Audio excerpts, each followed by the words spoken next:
Welcome back नाजरीन। पाकिस्तान तहरीक इंसाफ एक बार फिर हुकूमत के साथ मुज़ाकरात के लिए मुतहरिक है। इस तरह के मुताबिक बानी PTI की मंजूरी के बगैर भी मुज़ाकरात का आगाज मुमकिन है। दूसरी जानिब वज़ीर आज़म के मुशीर बराए सियासी उमूर राना सनाउल्लाह का कहना है कि PTI अपनी इंतशारी सोच के बायस खुद ही माइनस हो रही है। वज़ीर आज़म के मुशीर बराए सियासी उमूर राना सनाउल्लाह ने कहा है कि लगता है कि PTI अगले इलेक्शन से पहले ही माइनस हो जाएगी। इन्हीं मौजूआत पर आज हम बात करेंगे। सीनियर साफ़ी तारिक अजीज साहब ने हमें ज्वाइन किया। तारिक साहब बहुत शुक्रिया वक्त के लिए।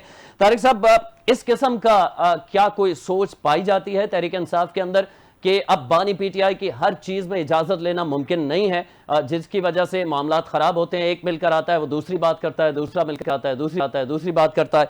क्या उनकी मर्जी के बगैर हुकूमत के साथ बैठने के लिए अंदर खाते कुछ इस किस्म की सोच पाई जाती है तहरीक इंसाफ के अंदर? जी थैंक यू इरफान, आपने मुझे मौका दिया। बिल्कुल ऐसी सोच पाई जाती है और ये बात रिकॉर्ड के ऊपर आ चुकी है कि PTI की कई लीडर्स ने ये कहा है कि हमारी एक्सेस नहीं होती, मुलाकात नहीं होती। तो जब हुकूमत हमसे कोई बातचीत करना चाहती है कमेटियों में, असेंबली में, सेनेट में या किसी कौमी इशूज पे, जैसे सैलाब आ गया है कि इंडिया के साथ जंग हुई है, तो हमें अख्तियार दे दिया जाए कि हम अपने मामला के ऊपर असपत बात कर सकें। तो ये बयानात मुसलसल भी आए हैं, उनकी ख्वाहिश ऑन द रिकॉर्ड भी है, ऑफ द रिकॉर्ड शायद इससे भी ज्यादा वो शिद्दत के साथ कहते हैं कि हर बात उनसे पूछनी पड़ती है। क्या हमें इतनी अहलियत काबिलियत नहीं है कि हम बात कर सके? हमें भी तो पता है कौन सा कौमी इशूज है, कौन सा जाती इशू है, किसके ऊपर हुकूमत को फायदा है। तो हमें नहीं, जिसमें खालिस्तान हुकूमत को फायदा है तो उसमें नहीं जाना चाहिए, लेकिन कोई कौमी इशूज है तो उसके ऊपर जाना चाहिए। तो ये तकवीत, ये बात जो है, अपने कहने का मतलब ये है कि ये बात जोर पकड़ती जा रही है, तकवीत पकड़ती जा रही है कि हर वक्त खान साहब से पूछा नहीं जा सकता और उनके ऊपर ये मुलाकात भी नहीं होती, एक्सेस नहीं होती।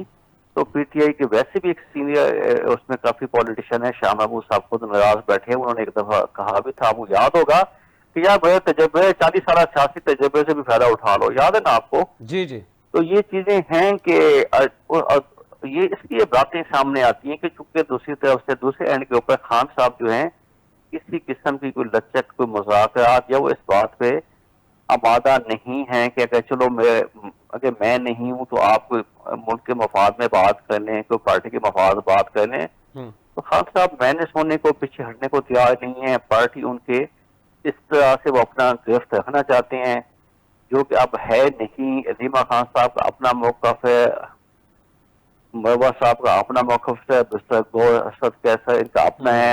अब कभी देख नहीं, उन्होंने आप अपना लीडर ऑफ अपोजिशन कौमी असम्बली में पहले दिया, फिर वापस दिया, सेनेट में पहले आजम सवाती को बनाया, प्रेशर वापस किया। तो खान साहब को बेहतर यही होगा जब ये चीजें मुख्तलिफ उनके तक पहुंचती हैं और कई दिनों बाद पहुंचती हैं और फिर मुख्तलिफ अंदाज में पहुंचती हैं, तो ये आने वाले दिनों में मजीद जो है PTI के अंदर जो है लैब का कोऑर्डिनेशन मौजूद है, सोच भी मुख्तलिफ है। मैं और कहता ये PTI के इस जो बात पर 90% कितनी जो लोग सदाकत है हैं, कि तहरीक 10 इंसाफ के छोड़ के वो हुकूमत के साथ या एस्टेब्लिशमेंट के साथ बातचीत करके रास्ता निकालना चाहते हैं, जबकि खान और उनके साथ चंद लोग जो हैं वो बिल्कुल डेड एंड की तरफ पार्टी को ले जाना चाहते हैं।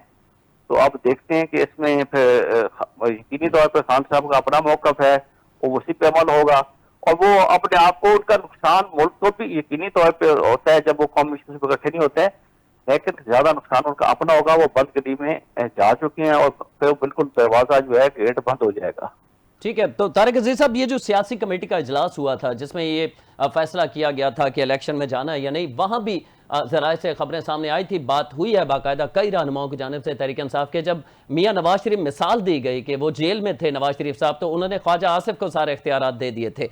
तो ये मिसाल बता के वहां कहा गया कि किसी ना किसी रुकन को या किसी भी 3-4 लोगों को मिलकर कमेटी बना दें, उनके इख्तियारात का उन्हें ये फैसला करने का इख्तियार हो कि आया किसी भी वक्त क्या फैसला करना है।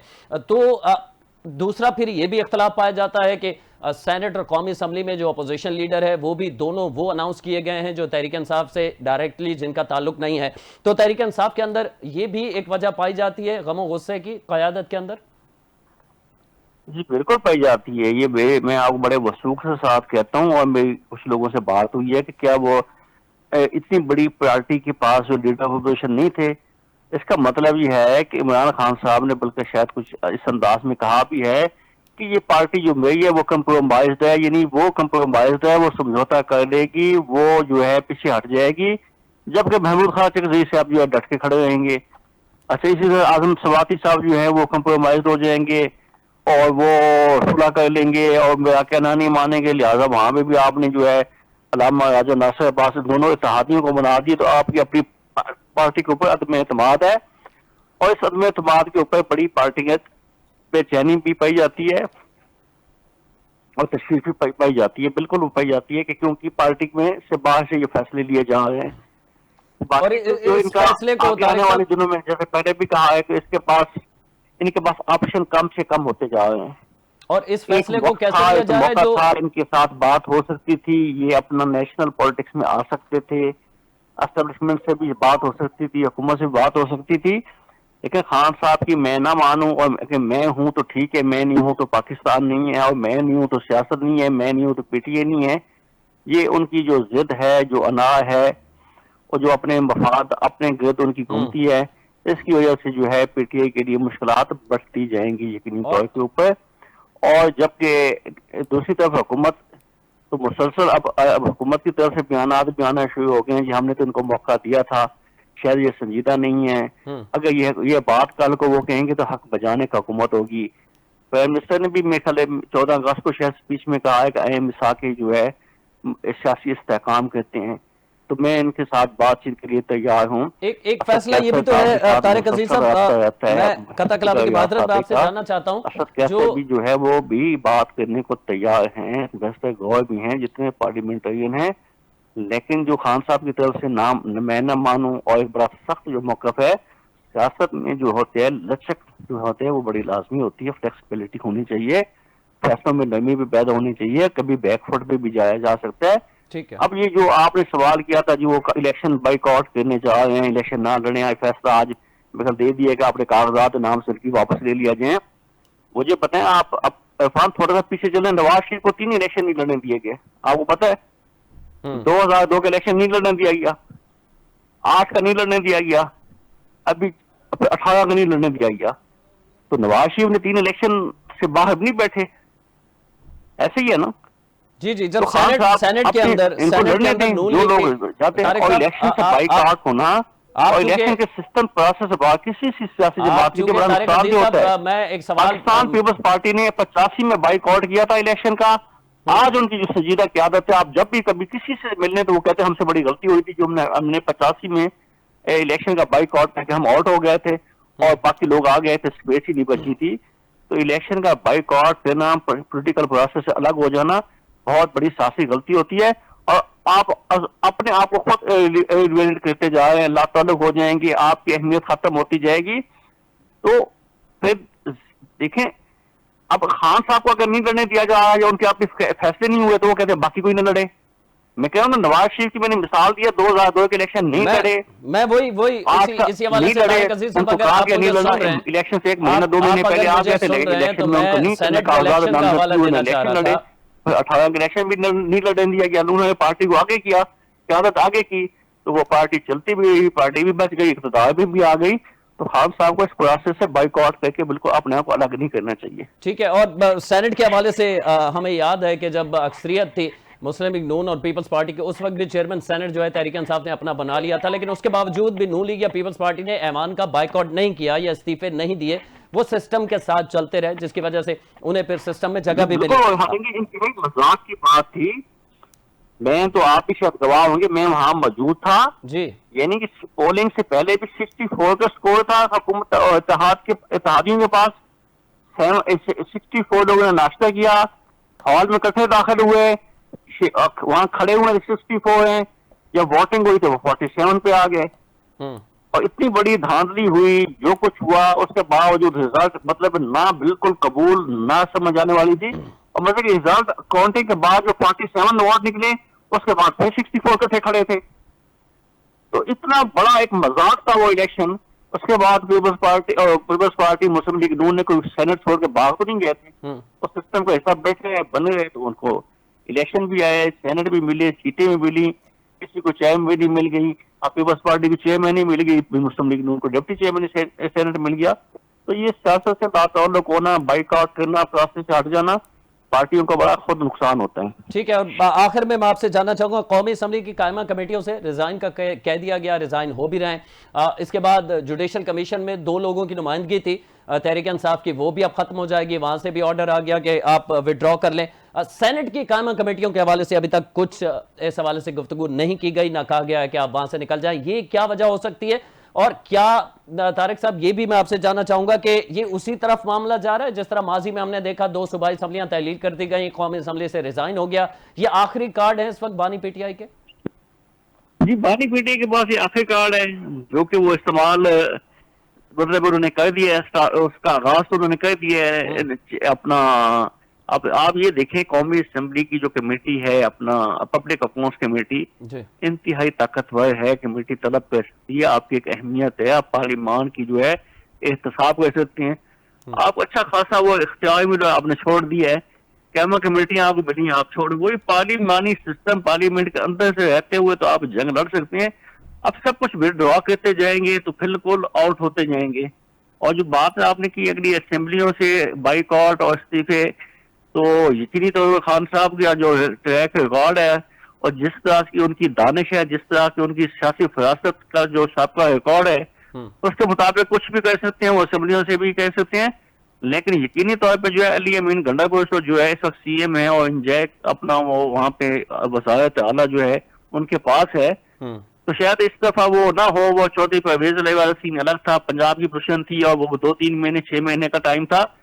अब ये अली अमीन जो 3.5 साल के लिए खान के कहने के ऊपर अली अमीन हो या वहाँ जो सूबाई कबीना के लोग हैं, स्पीकर हैं, जो पार्टी के अहदेदार हैं, और हर एमपीए को वहाँ बिलियन ऑफ रुपीज का जो डेवलपमेंट फंड दिया जा रहा है, तो शायद खान साहब की यकीनन ये ख्वाहिश हो कि इसके बाद भी हुकूमत जो है उनकी तरफ से या उनको खान साहब को जो रिलीफ जिस तरह वो ब्लैक मेल करके लेना चाहते हैं नहीं मिलता, तो इस तरफ जा सकते हैं, इसमें कोई शक नहीं। लेकिन इस दफा शायद उनको वो रिस्पॉन्स या वो फोर्स फीडबैक नहीं मिलेगा कि ये इनके कहने के ऊपर वो बलोच अपने किप्ती की कसम भी तोड़ के घरों में बैठ जाएंगे या बसों में चले जाएंगे।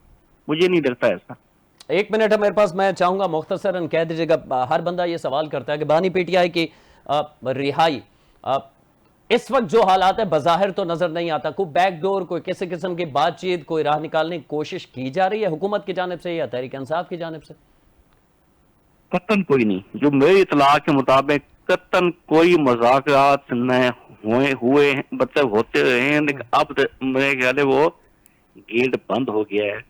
अब मुज़ाकरात नहीं होंगे। जो खान साथियों साहब की के जानिब लिए से वो या गेट खुला रहा, मौका था, लेकिन खान साहब ने उस मौके को ज़ाय किया है। और मुख्तलिफ साफियों और यूट्यूबर्स की जानिब से जो तारीखें दी जा रही हैं उनको संजीदा नहीं लेना चाहिए?